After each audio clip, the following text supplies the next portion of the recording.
காத்துக்கிட்டு இருந்தது. வந்து நான் ஒரு பெரு நெகிழ்வோட நான் உருவாக்கிறேன். தாமதத்துக்கு கொஞ்சம் தாமதமாக தொடர்ந்ததுக்கு என்னுடைய தார்மீகமான வருத்தத்தை தெரிவிச்சுக்கிறேன்.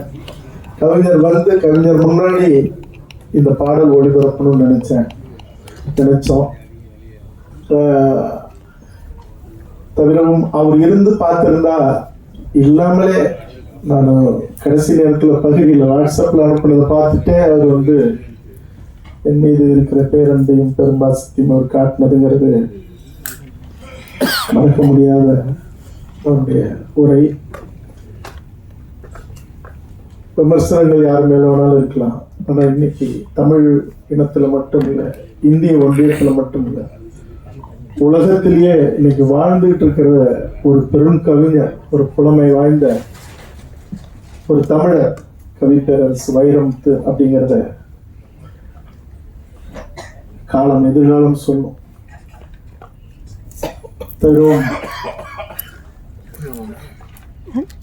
அவர் மட்டும் இல்ல, அவர் பேச்சில் இருந்த அந்த அன்பு பாசம் மட்டும் இல்லை, இங்க மேடையில இருக்கிற என்னை வளர்த்து விடணும்னு முடிவு பண்ணி இந்த படைப்பை தொடங்கின VK ப்ரொடக்ஷன்ஸ், என்னுடைய பெரும் பிரியத்திற்குரிய பாசத்திற்குரிய ஒவ்வொருத்தரும், அது உமாதேவன் ஐயாவாக இருக்கட்டும், குரல் அமதனாக இருக்கட்டும், பாஸ்கர் ஐயாவாக இருக்கட்டும், இது அடுத்த கட்டத்துக்கு எடுத்துட்டு போகணும்னு வந்து என்னோட இணைந்த கர்நாடகத்திலிருந்து வந்த ஒரு தமிழர் கிருஷ்ணமூர்த்தி அவர்களாக இருக்கட்டும், நான் எப்பொழுதும் தோளோட நிற்பேன், உன்னை வளர்த்துறது என்னுடைய வேலைன்னு இறுதி கட்டத்தில் ஆகிற எல்லா செலவையும் ஏற்றுக்கொண்ட ஐயா சரவணராஜ ஐயா அவர்களாக இருக்கட்டும்.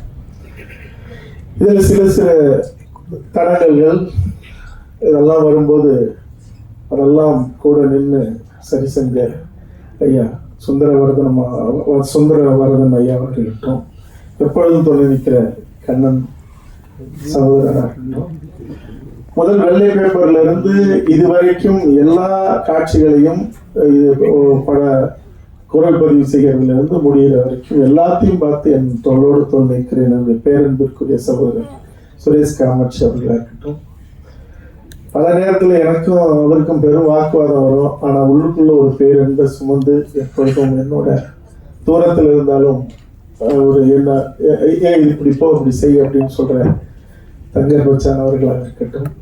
இப்படி எல்லாருமே மேடையில் இருக்கிற என்னோட எல்லா படைப்புகளிலும் தொழில் இருக்கிற தன்னுடைய நெருப்பு தெரிக்கிற வசனங்களை நான் என்ன நினைக்கிறேனோ நான் ஒன்று சொல்லுவேன், சொல்லாமலும் இருப்பேன், சொல்லாதது திரும்ப எனக்கு ஞாபகம் வரும். இந்த வசனம் இப்படி இருந்தா இருக்குங்க பேப்பர்ல வரும்போது அது அப்படியே இருக்கும்.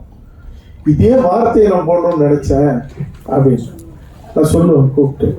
அப்படி எல்லா நேரத்திலும் ஒரு நெருப்பு சிற்பத்தை போல தன்னுடைய வசனங்களால என் கூடவே இருக்கிற என்னுடைய தம்பி பாலமொழி வரமாக இருக்கட்டும். இப்படி எல்லாருமே இந்த அன்புன்றது இவர்கள் மட்டும் இல்லை. நான் ஒரு பேச்சுக்கு சொல்லலை, எதிரில் உட்கார்ந்து இருக்கிற ஒரு என்னுடைய ஊடக தோழமைகள் சகோதரர்கள், உங்களுக்கு நான் அது என்ன வார்த்தை சொல்றதுன்னு எனக்கு தெரியல. நீங்களும் அந்த பேரன்பை எல்லா நேரத்திலையும் செலுத்திட்டு இருக்கீங்க. என்னை பார்க்கும்போது, நான் படைப்பு செய்யாத போது, போராட்ட களத்தில் இருக்கும்போது அது முடிச்சுட்டு இங்க ஒரு இல்லைன்னு நினைக்கிறேன், ராஜ் டிவில அவர் இருந்தார். அவர் என்ன லிப்ட்ல பார்த்து இந்த ஜல்லிக்கட்டு போராட்டத்துல என்ன முதல் முறையா என்னை கட்டி பிடிச்சு முத்தம் கொடுத்தாரு கன்னத்துல. ஒரு ஆணுகிட்ட வாங்கின முத்தம் அது, ஒரு ஊடகவியலாளர். அப்ப இந்த அன்பு பாசம் இருக்குல்ல, ஏன் வந்து எல்லா நேரத்திலையும் என்னை மறந்து என் குடும்பத்தை திறந்து கூட இந்த சமூகத்துக்காக நின்று போராடி அந்த போராட்ட காலத்துல உயிர் திறந்தாலும் அது மகிழ்ச்சியேன்னு நின்றுட்டு இருக்கிற இந்த நிலைங்கிறது, அது என்னுடைய தந்தை தோழர் தமிழரசன் புலவர் பெருமாள் கலிய பெருமாள் அவங்களோட நின்று உயிர் திறந்து பல ரணங்களை அனுபவிச்சு இந்த எல்லாம் பார்த்த நிலையில கூட தொடர்ந்து நிக்கணுங்கிறதுங்கிறது வந்து இந்த சமூகம் காட்டுற பேரன்பு மட்டும் இல்லை, இந்த இனம் சுமந்த ஒரு பெரும் வரலாறும் கூட. இந்த படைப்பு கூட நான் போன முறை மறுபடியும் இங்க ஒளிபரப்பு சில பாடல்களும் ஒரு வீரப்படையாண்ட வீராங்கிற அந்த லிரிக்கல் வீடியோவும் அந்த முன்னோட்ட காட்சி முதல் கடைசியில போட்டதெல்லாம் வந்து ஏற்கனவே அதுக்கு முன்னாடி இருக்கிறதெல்லாம் நீங்க பார்த்தது. ஆனா 3 மாதங்களுக்கு முன்னாடி திரும்ப நாங்க இதை போட வேண்டிய ஒரு நிலைங்கிறது அன்னைக்கு உங்களோட நான் பேசல. நீண்ட நேரம் ஆயிடுச்சு. திரு சீமான் அவர்களுடைய உரையாக இருக்கு, எல்லாமே பொறுப்பானதா. அன்னைக்கும் சரி இன்னைக்கும் சரி ஒரே ஒருத்தர் கூட ஒரு வார்த்தை கூட ஒப்பனைக்கு இல்லாம இருந்தது இருக்குல்ல, இதெல்லாம் ஒரு பெரிய தரிசனமாக நான் பார்க்கிறேன் என்னுடைய வாழ்க்கையில. அதுல நீங்க எப்பவும் துணை நிற்கிறதும் நேரம் கடந்த இந்த நிலையில கூட அண்ணாந்து பார்க்கிற வானத்துல மட்டுமில்லை, இந்த அரங்கத்திலையும் பெண்மணி பூச்சிகளாக நட்சத்திரமாக இன்னைக்கு அது உங்களோட நானும் என்னோட நீங்களும் நாம எல்லாரும் இந்த படையாண்ட மாவீராவுக்கு இந்த இடத்துல அமர்ந்திருக்கிறது சந்திக்கிறதுங்கிறது பெரு நிகழ்வானது. என்னன்னா ஒரே ஒரு செய்தியை மட்டும் சொல்றேங்க. எல்லாரும் கிருஷ்ணமூர்த்தி அவர்கள் பேசும்போது, தங்கர் பச்சான் அவர்கள் பேசும்போதெல்லாம் சொன்னாங்க, மனநோயாளிகள் நிறைஞ்ச இடம் ஊடக உள்ள அந்த ஒவ்வொரு காட்சி பதிவுலையும் ஏதாவது ஒரு பதிவுல பின்னூட்டம் விடும்போது மனநோயாளிகளா பதிவிடுறாங்க அப்படின்னாரு. அவர் தயாரிப்பாளராக புதுசு கிருஷ்ணமூர்த்தி அவர்கள் பல கோடி ரூபாய் இதுல இந்த படைப்புல தன்னுடைய பங்களிப்பு செஞ்சிருக்காரு. ஆனா கர்நாடகத்துல இருக்கிறாரு. அவருடைய வழிய அதை சொல்லும் போது இப்ப நான் கூட கொஞ்சம் அமைதியா படுத்துக்கணும். பின்னாடி இருக்கிற சகோதரர் அவங்க அதாவது வழக்கமா போராட்ட காலத்துல என்னை பார்க்கும்போது அது ஒரு இயல்பான ஒரு நிலைதான். அந்த களத்துல நான் நிற்கும் போது நீங்க பார்த்திருப்பீங்க, ஒரு பெரும் தகிப்பா இருக்கு. ஆனா வேற எந்த இடத்துலயும் நான் அப்படி இருக்கிறது இல்லை. ஆனா அந்த தகிப்பான மனநிலையும் பெரும் கோபத்தையும் இந்த படைப்பை நான் செய்யும் போது என் மேல கரைப்படுத்தின, காயப்படுத்தின, பதிவு செய்யப்பட்ட வார்த்தைகளும் வாக்கியங்களும் அந்த இயல்புல இருந்து நான் மாறத்துக்கு கத்துக்கிட்டேன். இல்லாட்டி போனா இப்ப கூட அதற்குரிய மனிதர்கள் யாருன்னு எனக்கு தெரியாது இல்லை. அவனை மனிதனே சொல்ல முடியாது, மிருகத்துக்கு ஈடானவர்கள் தான் சொல்லணும். யாருன்னு தெரிஞ்சும் கூட நான் அமைதியா இருக்கிறதுக்கான காரணம் என்னன்னா, 50,000 ஆண்டுகள் வரலாறு கொண்ட இந்த தமிழர் குடிகள்ல நான் உயிராக நேசிக்கிற அத்தனை தமிழ் சமூகங்கள், தனித்தனி சமூகங்களும் அதுக்கு என் தந்தை நின்னது போல 43 ஆண்டுகளுக்கு முன்னாடி ஏற்கனவே சொல்லியிருக்கேன்னு நினைக்கிறேன், ஊருக்குள்ள சாலையில, ஊர் சாலையில என்னுடைய தந்தை தன்னுடைய சொந்த நிலத்தை, பூர்வீக நிலத்தை பட்டியல் சமூகத்துக்கு கொடுத்ததுக்காக எங்க ஊர் தேர்ல நான் கை வைக்க முடியாது. சொந்த அத்தை பையன் பச்சையா திட்டி பட்டம் கட்டி, சொந்த அத்தை பையன் போடா அங்க தென்னையில உட்கார வைக்கிறான், வீட்டுல நடுக்கூடத்துல வச்சு சோறு போடுறான், நீ எல்லாம் நீ அப்படித்தான் இருக்க போற, இங்க நிக்காத அப்படின்னு என்ன துரத்துவான். அந்த வழியில வந்தவன் இன்னும் அதே மனநிலையில தான் நான் இருக்கேன். காரணம், தமிழ் மண்ணுல பிறந்தவன் இல்லை, எவனும் உயர்ந்தவனும் இல்லை தாழ்ந்தவனும் இல்லை. பேருக்கு சாதி இருக்கலாம், ஆனா ஒரு தாய் மக்கள்ங்கிறதுல எந்த மாற்றமும் இல்லை. அந்த மாற்றத்தை உறுதி செய்ய எவன் இந்த மண்ணுல கங்கணம் கட்டிட்டு நின்னாலும் அவன் அடியோடு வீழ்த்தப்பட வேண்டியவன் அப்படிங்கிறதான்.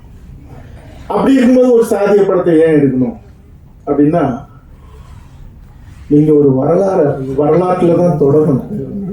அந்த வரலாற்றை முடிக்கும் போது அதுக்காக மாற்றி எழுதப்படுறதில்லை, அந்த மாற்றத்துக்காக நின்னவனுடைய வரலாறு சொல்லும் போதுதான் இந்த மண்ணுல இருள் மண்டி கிடைக்க குப்பையும் கூலமுமா சொல்லப்போனா அழுக்கு மண்டி கிடக்கிறத அதை அழிக்க, எரிக்க, சாம்பலாக்க, அதுல இருந்துதான் நீங்க எடுக்க வேண்டியது. அப்படிப்பட்ட ஒரு படைப்பு தான் இந்த படைப்பை. இதுல இருக்கிற உங்களுக்கு நிறைய கேள்விகள் இருக்கும், எனக்கு தெரியும். போன முறையே எழுதுனீங்க, எத்தனையோ பேர் இதுல இவ்வளவு பேர் பங்களிப்பு செஞ்சிருக்காங்க. பெரும் பெரும் கலைஞர்கள், தொழில்நுட்ப கலைஞர்கள், நடிப்பு கலைஞர்கள், ஏன் எல்லாரும் வரல?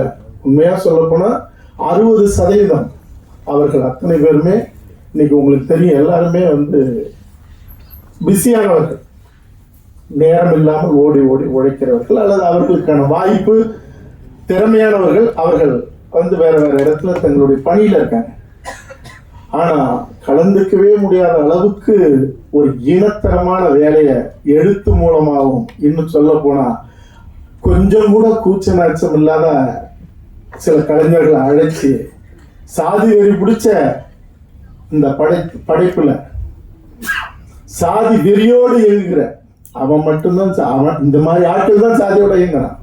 அனிதா வீட்டுல போராடி என் மேல மட்டும்தான் வழக்கு, அதிகாலை 6:30 மணிக்கு.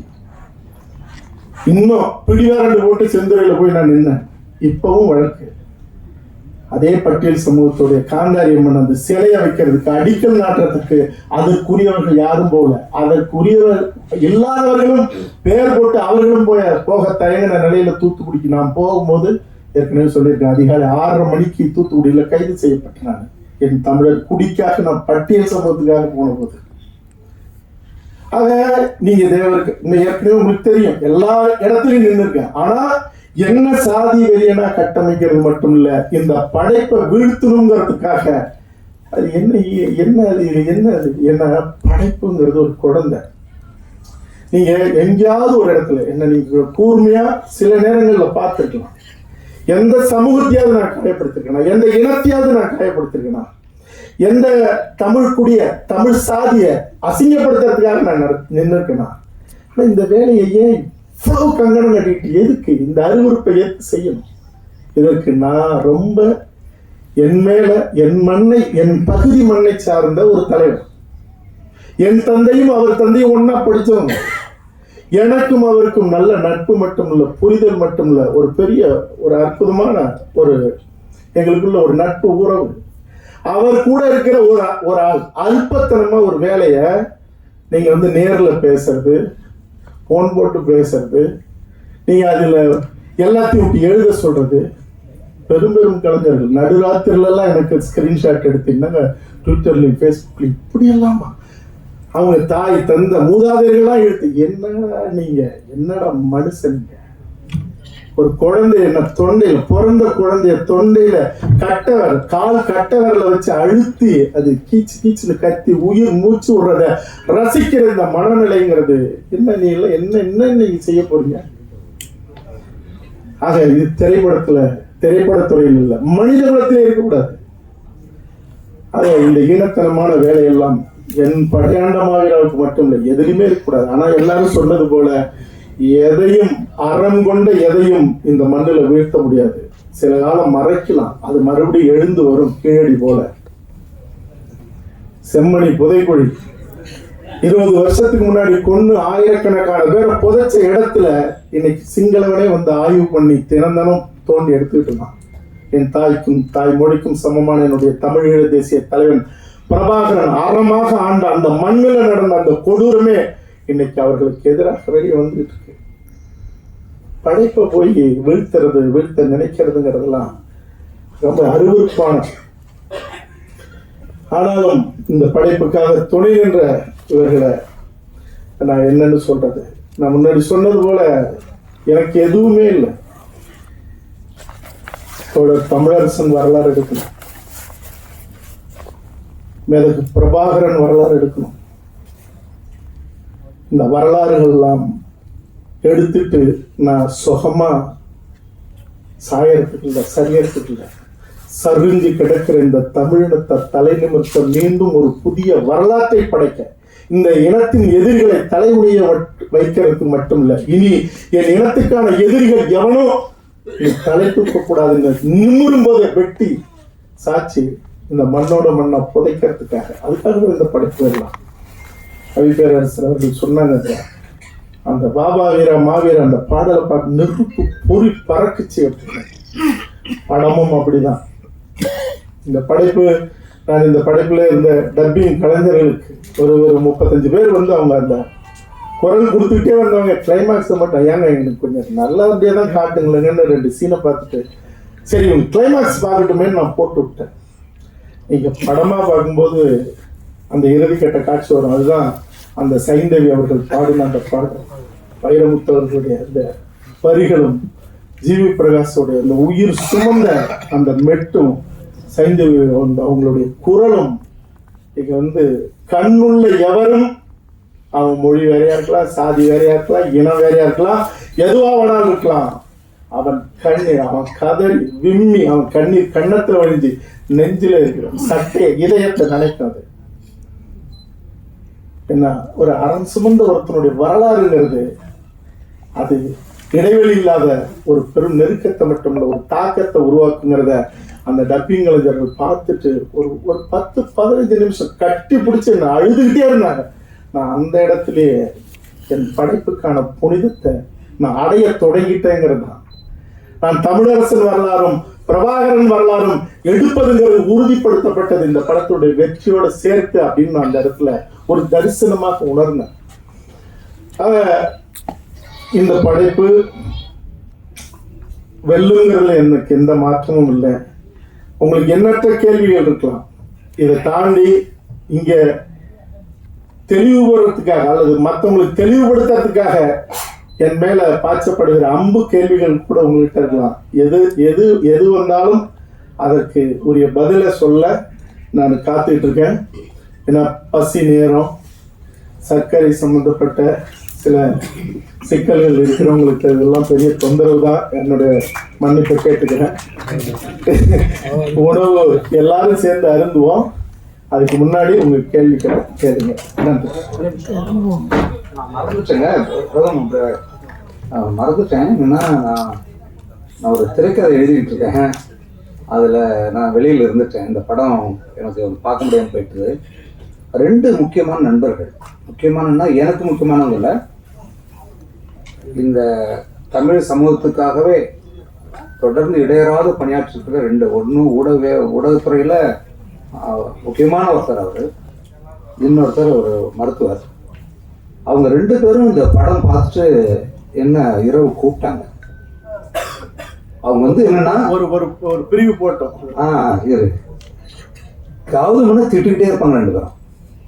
இவன் என்னங்க இவன் ஒரு வேலை என்னங்க படம் எடுக்கிறான், அது பண்றான், எங்க அவன் சும்மாவே இருக்க மாட்டேங்கிறான், போய் கத்திப்பற மேம்பாலத்துக்கு கூட்ட போட்டுட்டு இருக்கான், என்னங்க அவன் இப்படியா வேளாங்க, என்னங்க அது இப்படி எனக்கு திட்டுவாங்க, என்ன முடியாதாக இருக்கிறாங்க கௌதமன்.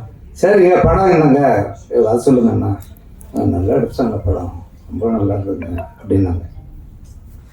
அப்படிங்களா அப்படின்னு. இல்லை நீங்கள் பாருங்கள், ரொம்ப நல்லா அழுதுட்டோம் 2 பேரும். நாங்கள் வாழ்க்கையில் அழுதே இருக்க முடியாத அவங்க 2 பேரும் அப்படி சொன்னால் எனக்கு மகிழ்ச்சியாக இருந்தது. நான் அதை சொல்லணும். ஏன்னா இது கௌதமா நீ அவங்க அப்படி சொல்ல மாட்டாங்க, சொல்ல வச்சுருக்கேன். எனக்கு மகிழ்ச்சி.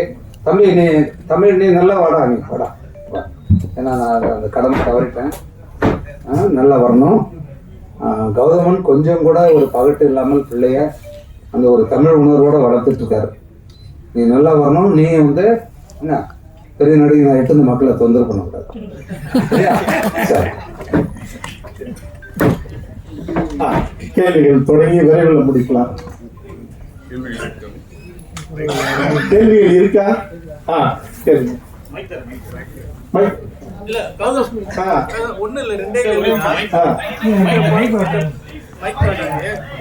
மைக்கிலே கேளுங்க.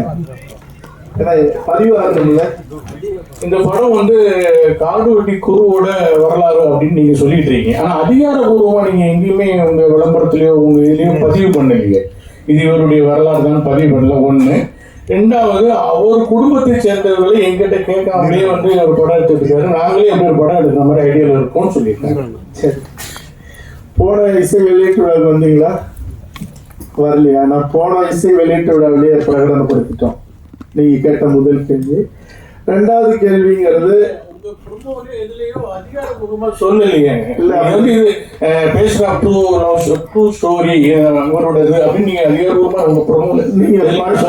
படம் பார்க்கும்போது இந்த படத்துல நான் 2 பேராவும் எடுத்தேன். காடுவெட்டி குருன்னு எடுத்தேன். அப்புறம் நாம எல்லா நேரத்திலையும் அதிகார வர்க்கத்தை எடுத்துக்கிட்டு தான் இருக்கோம். விடலன்னா காடுவெட்டி குணான்னு எடுத்தேன். என்னுடைய பாடல் வெளியீடு முன்னாடி நடந்தது, கொடுக்க மாட்டேன்ட்டாங்க. சமூகத்தின் பெயரை சொல்லக்கூடாது, அவரு பேரை சொல்லக்கூடாது, எங்க குருசாமிலாம் அவர் அந்த புலிக்கொடி பாடல், இன்னும் எத்தனையோ அது உங்களுக்கு தரவே முடியாதுட்டாங்க. எனக்கும் அந்த சென்சார் அதிகாரி உயர் அதிகாரிக்கும் இதுவரைக்கும் தமிழ் சினிமாவில் அப்படி ஒரு வாக்குவாதமும் ஒரு கசப்பும் நடந்திருக்குமா, தகிப்பும் நடந்திருக்குமான்னு எனக்கு தெரியாது. நீங்க எங்க வேணாலும் போங்க, தர முடியாதுங்க. நீங்க படம் எடுத்து முடிச்சதுக்கு அப்புறம் படத்துக்குள்ள இந்த சமூகத்துல பெரிய சிக்கலும் கலவரமும் வந்தா யாருங்க பொறுப்பு? அதுக்காக நான் வந்து ஐஏஎஸ் படிச்சுட்டு வந்திருக்கேன் அப்படின்னு அவரு சொன்னேன். இதுக்கு முன்னாடி எதுவுமே அப்படி செய்யாதவன், நான் கொடுத்த பாட்டிலுமே எந்த சிக்கலும் இல்லாதப்ப நீங்க கொடுக்க முடியாதுன்னு சொல்றதுக்கு உங்களுக்கு என்ன அதிகாரம் இருக்கு? இதுக்குதான் நீங்க அந்த படிப்பை படிச்சுட்டு வரீங்களா, வந்தீங்களா அப்படின்னு கேட்டேன். நீங்க என்ன சொன்னாலும் சரி, எனக்கு என்ன கொடுத்த வேலையை தான் நான் செய்ய முடியும். இல்லைங்க யாருமே, நான் சொன்னேன் பாட்டுல கலவரத்தை ஏற்படுத்தினா நீங்க வெட்டுங்க, படத்துல வந்தாலும் வெட்டுங்க.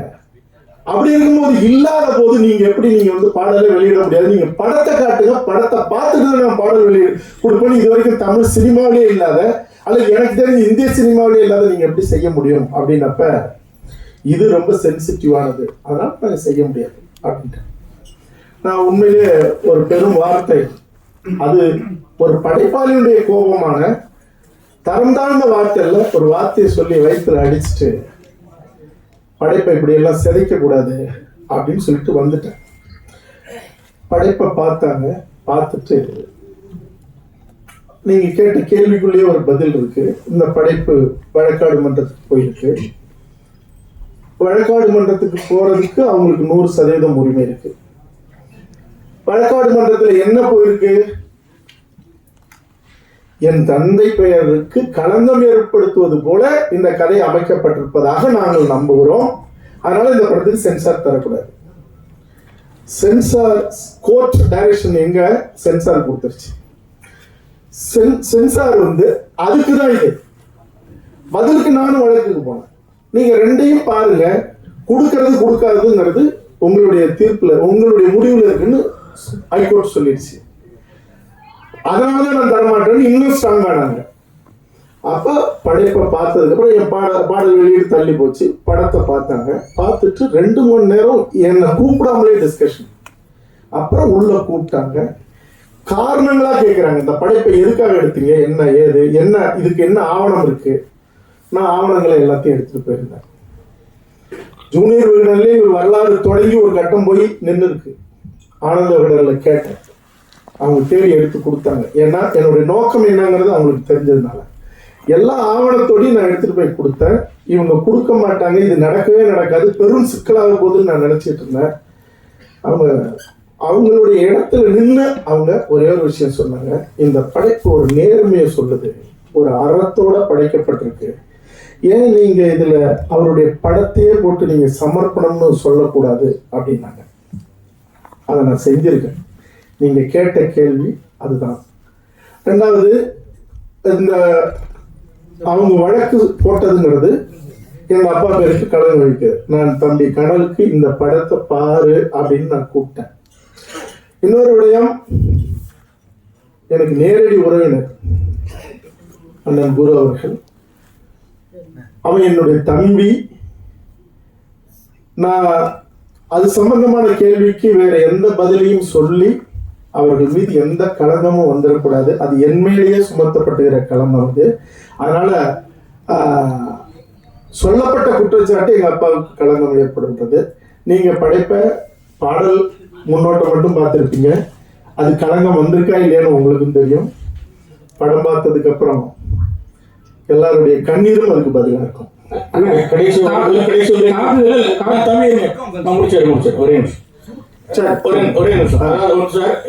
அவர் காடுவெட்டி குரு வந்து ஒரு எளிய தலைவர், எளிய மக்களுக்காக உழைத்த தலைவர். அவருடைய வரலாற்றை வந்து இவ்வளவு கலர்ஃபுல்லா சினிமா சமரசங்கள் அதிகமா வைத்து எடுக்கணுமா, யதார்த்தமா எடுத்திருக்கலாமே. ஆர்ட் ஃபில்ம் எடுத்தா நீங்க வந்து பாத்துருவீங்களா? ஆர்ட் ஃபில்மா எடுத்து எவங்காச்சியாவது பிடிங்கி அவங்களுக்கு கோமணத்தோட சென்னையில இருந்து அனுப்பணும், அதானே? படைப்புங்கிறது கலை சார்ந்தது, அலங்காரம் சார்ந்தது. அதை பார்த்து தினம் திரையை பார்த்து குரல் பதிவு செய்யறவங்களே கதறி அழுவும் போது உங்களுக்கு நோக்கமும் இலக்கும் என்னவோ அது முக்கியமானது. கருத்தும் போய் சேரணும், காசு போட்டவங்களுக்கு பணமும் வரணும். யார் காசுலயே நான் குளிக்க கூடாது. அதுதான் இது. இப்ப படைப்பை பார்க்கும்போது நான் ஒன்னே ஒன்று உரிமையோட கேட்டுக்கிறேன் என் ஊடக தோழமைகள்கிட்ட. உங்களுக்கு பாடல் பார்த்தீங்க, முன்னோட்டம் பார்த்தீங்க, உங்களுக்கு சிலிப்பு ஏற்பட்டுதா? சிலிப்பு ஏற்பட்டது, ஒரு சினிமாவுக்கான ஃபீல் இருந்தது இல்ல? அப்ப அது முக்கியம் தானே. நான் அழுக்கு வேட்டி அழுக்கு சட்டையும் போட்டு ஒரு சாதாரண ஒரு ஒளிப்பதிவாளரை வச்சு இல்ல ரொம்ப சாதாரணமா ஒரு படைப்பை செஞ்சு நான் எடுத்துட்டு வந்தா இந்த வார்த்தையை நீங்க சொல்லுவீங்களா? அடுத்தது காடுகுட்டி குரு ஐயா வந்து ஒரு சமூக சார்ந்துதான் இருந்தான்னு சொல்லிட்டு இப்ப பேசப்படுது. இந்த படத்துல வந்து எல்லா சமூகத்துக்கும் சார்ந்தவர்னு சொல்லிட்டு ஒரு விஷயம் வச்சிருக்கீங்களா? ஏன்னா அதுதான் வந்து குறிப்பிட்ட ஒரு லெவல்ல யாரா இருந்தாலும் அதான் பேசுறாங்க. இதுக்கு நான் பதில் சொல்றதை விட என் படம் தான் பதில் சொல்லணும். இதே கேள்விய பிரஸ் போடுவோமா, அங்க வச்சு பேசுவீங்களா, கேள்வி கேட்பீங்களா? தேவையானவங்க ரெண்டா கிழிக்கிறதுக்கான உரிமை உங்களுக்கு இருக்கு. அதுக்கான பதில் அப்ப நான் சொல்றதுக்கு எனக்கு உரிமை இல்லை. அது படம் தான். ஆனா அப்புறம் என்ன வச்சீங்க, காடுவெட்டி குரு அந்த டைட்டில் இருக்கிறது உங்களுக்கு பிரச்சனைன்னு சொன்னீங்க. இதே ஒரு 2 வருஷத்துக்கு 1 வருஷத்துக்கு முன்னாடி வந்து ஆர்கே சுரேஷ் வந்து காடுவெட்டி படம் சொல்லிட்டு பிரச்சனைன்னு சொல்லல. பிரச்சனை நிறைய ப்ராப்ளம் வந்து எல்லாம் பின்னாடி பேசினாங்க, ட்விட்டர்ல இருக்கலாம். அந்த டைட்டில் இருக்கிற என்ன பிரச்சனை வருது உங்களுக்கு? எந்த டைட்டில்? காடுவெட்டி. அது ஒன்றும் பிரச்சனை இல்லைன்னு தானே சொல்லுங்க. வைக்க முடியுமா? இப்ப யாரு திருப்பி பண்ண முடியுமா? அவரோட படம் தானே அது. இல்ல நீங்க படம் பாருங்க, எல்லாத்தையும் சொல்லிருங்க. ஒரு கேளுங்க சொல்லுங்க. இந்த கதையில வந்து முன்னணி ஹீரோ மீட் பண்ணீங்களா இல்ல நீங்க தான் நடிக்கணும் போறீங்களா? அதாவது அது உண்மையாதான் சொல்லுங்க. அவனும் இந்த படைப்பை செய்யும் போது, கதை எழுதும் போது கௌதமன் நடிச்சா நல்லா இருக்கும் அப்படின்னு தான் ஒரு இயக்குனரா நம்ம 100% பண்ணிருக்காங்க அவருக்கு. ஆனா பொருளாதாரமா போகும்போது என்னுடைய சகோதரர் சுரேஷ் காமாட்சி அவர்கள் கூட அண்ணா விஜய் சேதுபதி பேர் நடிச்சா நல்லா இருக்குங்க அப்படின்னா நான் சொன்ன கிடைச்சா எடுக்கலாம், உண்மையிலே கிடைச்சா எடுக்கலாம்னு நினைச்சேன். நான் யாரையும் தப்பு இன்னும் 2-3 ஹீரோக்கள் உண்மையிலே கிடைச்சா இன்னும் பிரம்மாண்டமா எடுக்கலாமே அப்படின்னு தான் என்னுடைய பேராசை. ஆனா நானே நடிக்க வேண்டியதாயிடுச்சு. அதனால நான் என்ன எதிர்பார்த்தனோ அது நடந்தது. சார் இப்போ நீங்க இதுல வந்து நீங்களே நாயகனா நடிச்சிருக்கீங்க. இப்ப அடுத்து தமிழரசனும் அதுக்கப்புறம் வந்து பிரபாகரனை பத்தியும் எடுக்கிறது உறுதினு சொல்லியிருக்கீங்க. இப்ப அதுலயும் நீங்க தான் வந்து ஹீரோவா நடிப்பீங்களா? நடிச்சா பாப்பீங்களா, பார்க்க மாட்டீங்களா? கண்டிப்பா பாப்போம் சார். அப்ப அதுதான் நடக்கும். Okay sir. அப்ப இன்னொரு கேள்வி, இப்ப பிரபாகரன் எடுக்கும்போது நீங்க வந்து இப்போ இலங்கை கண்டிப்பா சொல்லிதான் ஆகணும். அதே மாதிரி சர்வதேச போர் குற்றவாளின்னு அறிவிக்கப்பட்ட ராஜபக்ஷ பத்தி சொல்லி ஆகணும். அப்போ உலக அரசியல, இந்திய அரசியல இருந்து தமிழ்நாட்டு அரசியல இருந்து சொல்லணும். அது வந்து நிறைய, அதுக்கு எப்படி நீங்க தயாரா இருக்கீங்களா? ஏன்னா நிறைய எதிர்கொள்ள வேண்டியது இருக்குமே. என்னுடைய சந்திரகார்டு பாத்தீங்களா? திரும்ப பாருங்க யூடியூப்ல. என் இனத்தை அழிச்ச அதிகார வர்க்கம், அரசியல்வாதி, IAS, காவல்துறை உயர் அதிகாரிகள், அன்னைக்கு இருந்த அரசியல்வாதிகள், ஆட்சியாளர்கள் அத்தனை பேர் எரிச்சு சாம்பலாக்கி கரைச்சு விட்டவங்க. நான் இதை பெருமையோடு சொல்ல, என் இனத்துக்கு எதிரானவன் எமனாக இருந்தாலும் நான் நேராகவும் நின்று யுத்தம் செய்வேன்.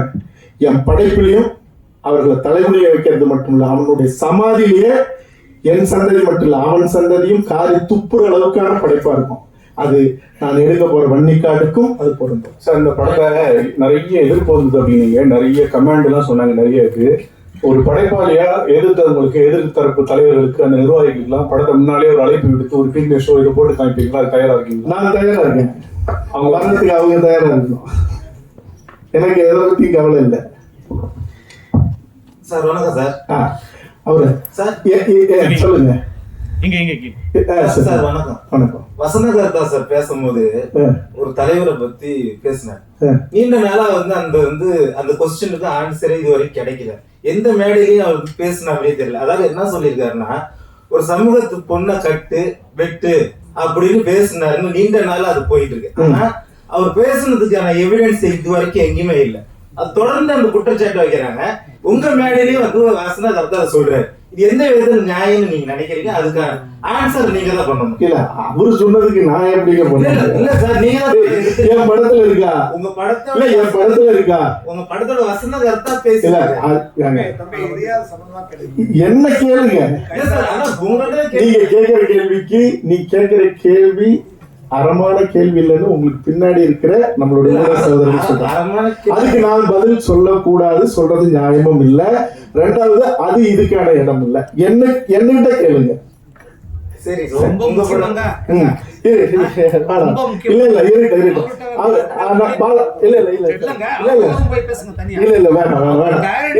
படம் எடுத்துட்டு அவர் படத்தை பாஸ் அப்படி இல்ல சார். இல்ல நண்பா, அவர் வந்து பேசும்போது இதே மேடையில இல்ல அதுக்கு என்ன பதில் சொல்றது? என்ன பதில் சொல்றது இது? இல்ல சார், அப்படி பேசினாருன்னு நீண்ட நாள ஒரு தலைவர் மேல குற்றச்சாட்டு இருக்கு. சரி, குற்றச்சாட்டு உண்மையில நான் வந்து எல்லாருக்காகவும் நிற்கிறேன். அதுல நீங்க உங்களுக்கு நம்பிக்கை இருக்கா? இது வந்து கைத்தார் பகுதியில் நடந்தது. ஜான்பாண்டி கட்சிக்காரங்களை வெட்டினாங்க, நடந்துச்சதுதான். அதை விட்டுருங்க. மரவனை வெட்டு மரத்தை கட்டுறது நடந்தது, அதை விட்டுருங்க. இப்போ வந்து தமிழரசன் கதை எடுத்தீங்கன்னாக்க உண்மையிலேயே அப்படியே உங்க அப்பா வந்து தமிழரசன் கூட பழகினவர். அப்போ முழுக்க கரெக்டா எடுப்பீங்களா? பொன்பரப்பி சம்பவத்துல வந்து எல்லாத்தையும் கரெக்டா எடுத்துருவீங்களா? அது ஒரு நெருப்பு சிற்பமா வரும். நான் சொல்றது இல்ல, அர்த்தமும் அடர்த்தியும் உங்களுக்கு புரியும் நான் நினைக்கிறேன். அது ஒரு நெருப்பு சிற்பமா வரும்.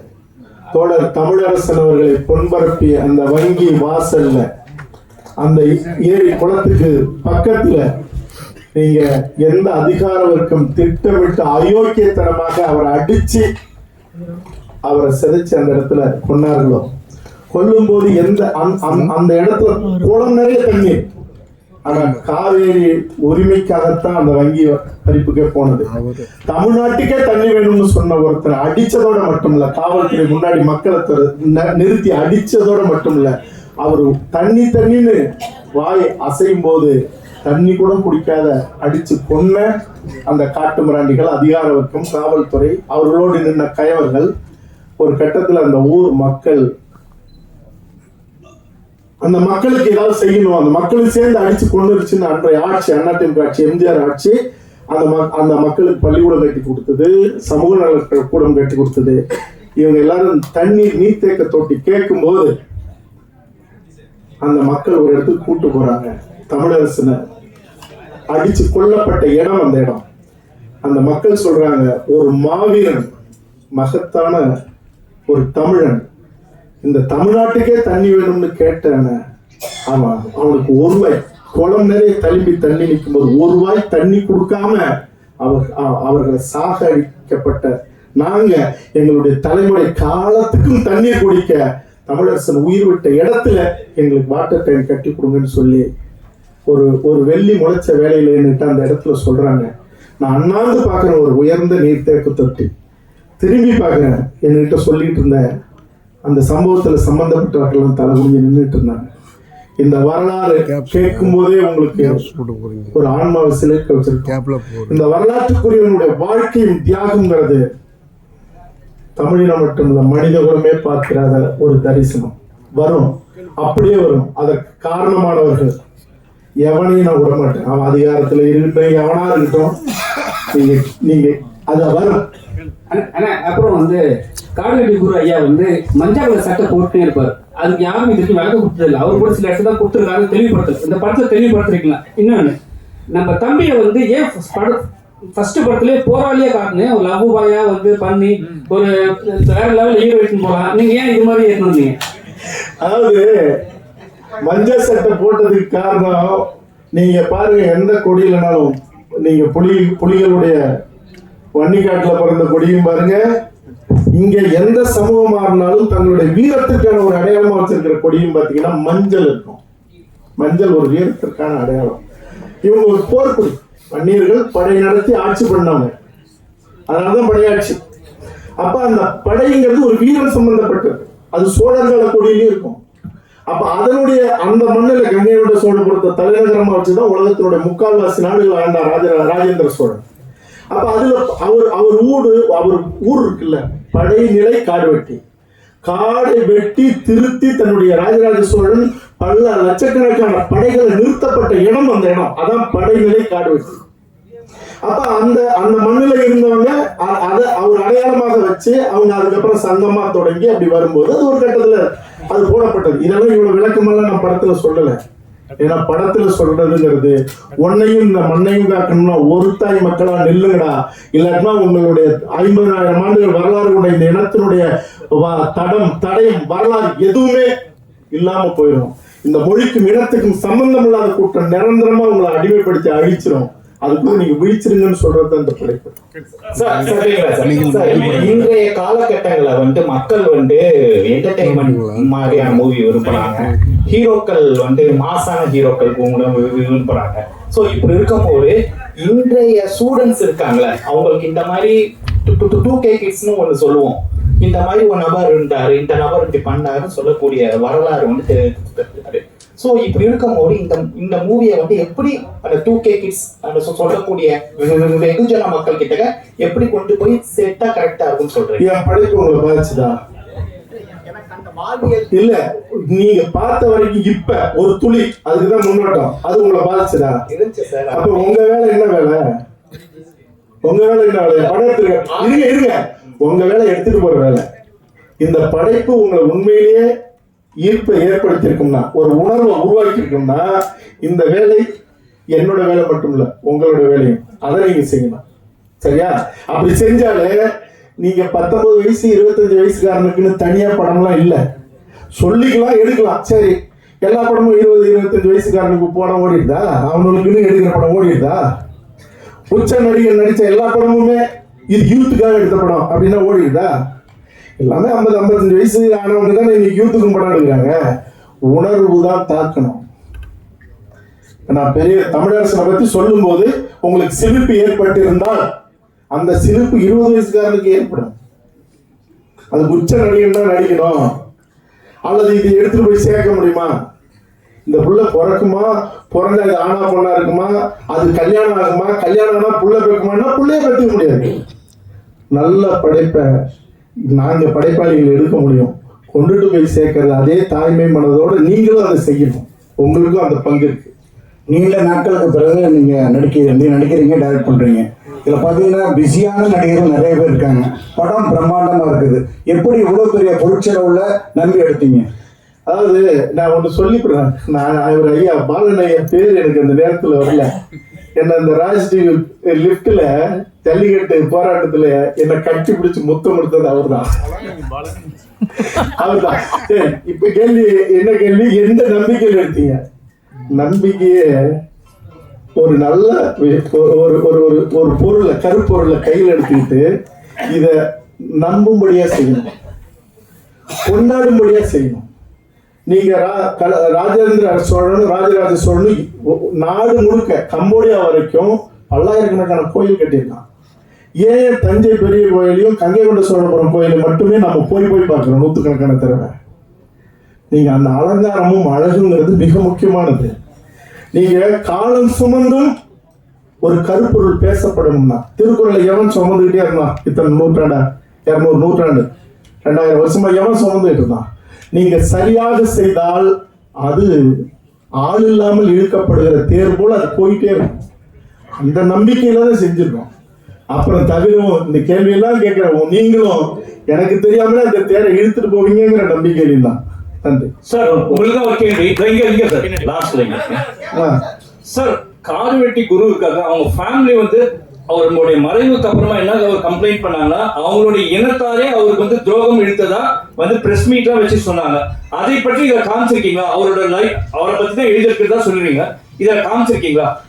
ஏன்னா அவரே வந்து அதிருப்தியா இருந்தாங்க, அவங்க ஃபேமிலி இனி வரைக்கும் வந்து துரோகம் இழக்கப்பட்டதா வந்து அதிருப்தியாவே இருக்காங்க. அதை இதை காமிச்சிருக்கீங்களா?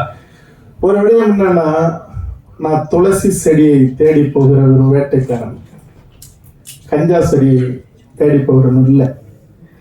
இந்த மண்ணுல சமத்துவமும் சமாதானமும் இந்த மண்ணுக்குரியவர்களுடைய தலை நிமிர்வையும் உறுதிப்படுத்துகிற படைப்பா மட்டுமே கருப்பொருள் எடுத்துட்டு செஞ்சிருக்கேன்.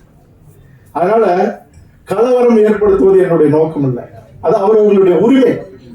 என்னை பொறுத்த வரைக்கும் தன் புள்ள நல்லா இருக்கணுங்கிறதுக்காக மருந்தை சாப்பிட்டு பத்தியம் இருந்து தன் பிள்ளைக்கு தாய்ப்பாலை கொடுத்து குணப்படுத்துகிற ஒரு தாயை போல இருக்கணும்னு நான் முயற்சி செய்கிறேன்.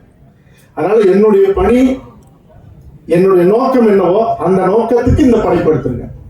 சார், தமிழ் சினிமால ஜாதி இல்லாம இல்ல, 100 வருஷ சினிமால எவ்வளவோ ஜாதி இருக்கு. சமீப காலமாக கர்ணன் வருது, அசுரன் வருது, திரௌபதினு வருது, படையாண்ட மாவீரன் வருது.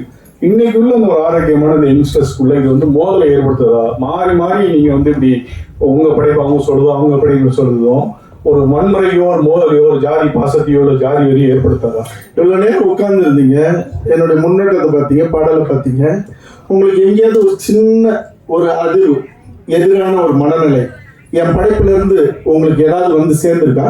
எதிர்த்தரப்புக்கு ஆமா சார், அக்னில பிறந்தீங்க சொல்லி டயலாக்லாம் வச்சிருக்கீங்க. சரி, அப்போ ஒரு ஜாதி தான குறிப்பிட்டது. அப்படி சொன்னா ஜாதி என்ன சொல்லி இல்ல இருங்க, அப்படி சொன்னா ஒரு ஜாதி தான குறிக்கிறது. இருங்க, ஒரு ஜாதியை குறிக்கிறது விடுங்க.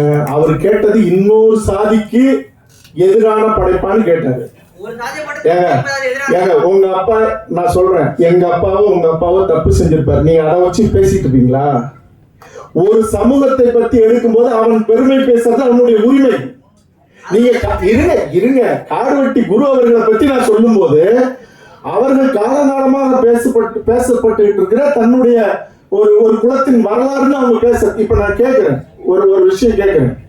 நான் இது ஒரு கான்ட்ரவர்சியல் ஆயிடக்கூடாதுன்னு நான் நினைக்கிறேன். இயேசு எப்படி பிறந்தாருன்னு சொல்லப்படுது, அல்லாஹ் எப்படி பிறந்தாருன்னு சொல்லப்படுது. எல்லாரும் இன்னைக்கு தேர் இழுத்து கூட்டிட்டு போறோம்ல, பிள்ளையார் எப்படி பிறந்தாருன்னு சொல்லப்படுது. அதுக்கு நம்ம இந்த கேள்வி கேட்பீங்களா? இந்த கேள்வி நேர்மையற்ற கேள்வி. அவர்கள் கொண்டாட யாவருக்கும் பாதகம் இல்லாத ஒரு நம்பிக்கைங்கிறது, இது ஆன்மீக நம்பிக்கையா இருந்தாலும் கடவுள் நம்பிக்கையாக இருந்தாலும் அத்தனை முட்டாள்தனமானதாக கூட இருக்கலாம். ஆனா இன்னொரு சமூகத்தை அல்லது ஒரு குழுவினுடைய அடையாளத்தை அல்லது அவர்களுடைய நம்பிக்கையை சிதைக்கிற வேலையை செய்யக்கூடாது. நான் இன்னொரு சமூகத்தை தப்பா சொன்னா, ஒரு சமூகத்தினுடைய பேரடையாளமாக இருந்த ஒருத்தர் சொல்லும் போது அவர்கள் நம்பப்பட்ட அவர்களுடைய அந்த வழி பெருமை அவர்கள் பேசுறதுங்கிறது அதை சொல்லக்கூடாது, சொல்றதே வன்முறை. இதை சொல்லுவதனால் இன்னொரு சமூகத்தை தாழ்த்தியோ இன்னொரு சமூகத்தை வன்மப்படுத்துறதோ இருந்தால் அது தவறு. அந்த படைப்பாளி தடை செய்யப்பட வேண்டியவன். அதனால இந்த கேள்வி நேர்மையற்ற கேள்வி.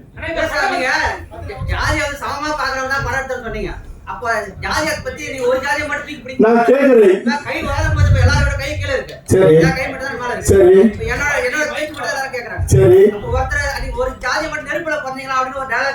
சரி என்ன இன்னும் மத்த ஜாதி கொஞ்சம் எந்திரிச்சு நின்று கேளுங்க. மத்த சாதி என்ன தாழ்த்துற மாதிரி இருக்கு? இல்ல நான் பேசுறேன். இது ஒருத்தன் தன்னுடைய பெருமையை பேசும்போது அது எப்படி என்னங்க இது? ஒருத்தன் தன் பெருமையை பேச மாட்டான். ஒருத்தன் நான் யார் தெரியுமா, எங்க அப்பா யார் தெரியுமா, எங்க தாத்தா புலி குத்திருக்காரு தெரியுமா, எங்க அப்பா மாட்டை அடைக்கிறாரு தெரியுமா, நீ என்னடா கையை தூக்கிட்டு எங்க அப்பா மாட்டை அடைக்கிறான்னு சொல்லி கேட்பீங்களா? நீங்க சொன்ன மாதிரி சாமியை பத்தி நம்ம பேசல, சரி பத்தி தான் பேசுறோம் நம்ம. சரி, சாமி வந்து ஒவ்வொருத்தரோட நம்பிக்கை, அதை பத்தி நம்ம பேசலாம். உங்களுக்கு தெரியுமா அக்னி குண்டம் அவர்கள் வணங்கப்படுகிற கலசம் அப்படின்னா அது ஆன்மீகத்துல வருது. சரி, அப்ப அது ஒரு சாமி தானப்பா? இல்ல உங்களுக்கு அது தெரிஞ்சுட்டு கேளுங்க. அடுத்த கேள்விக்கு வாங்க.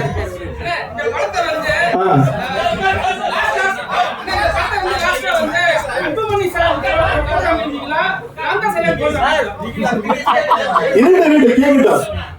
இப்ப என்ன கேட்டீங்க?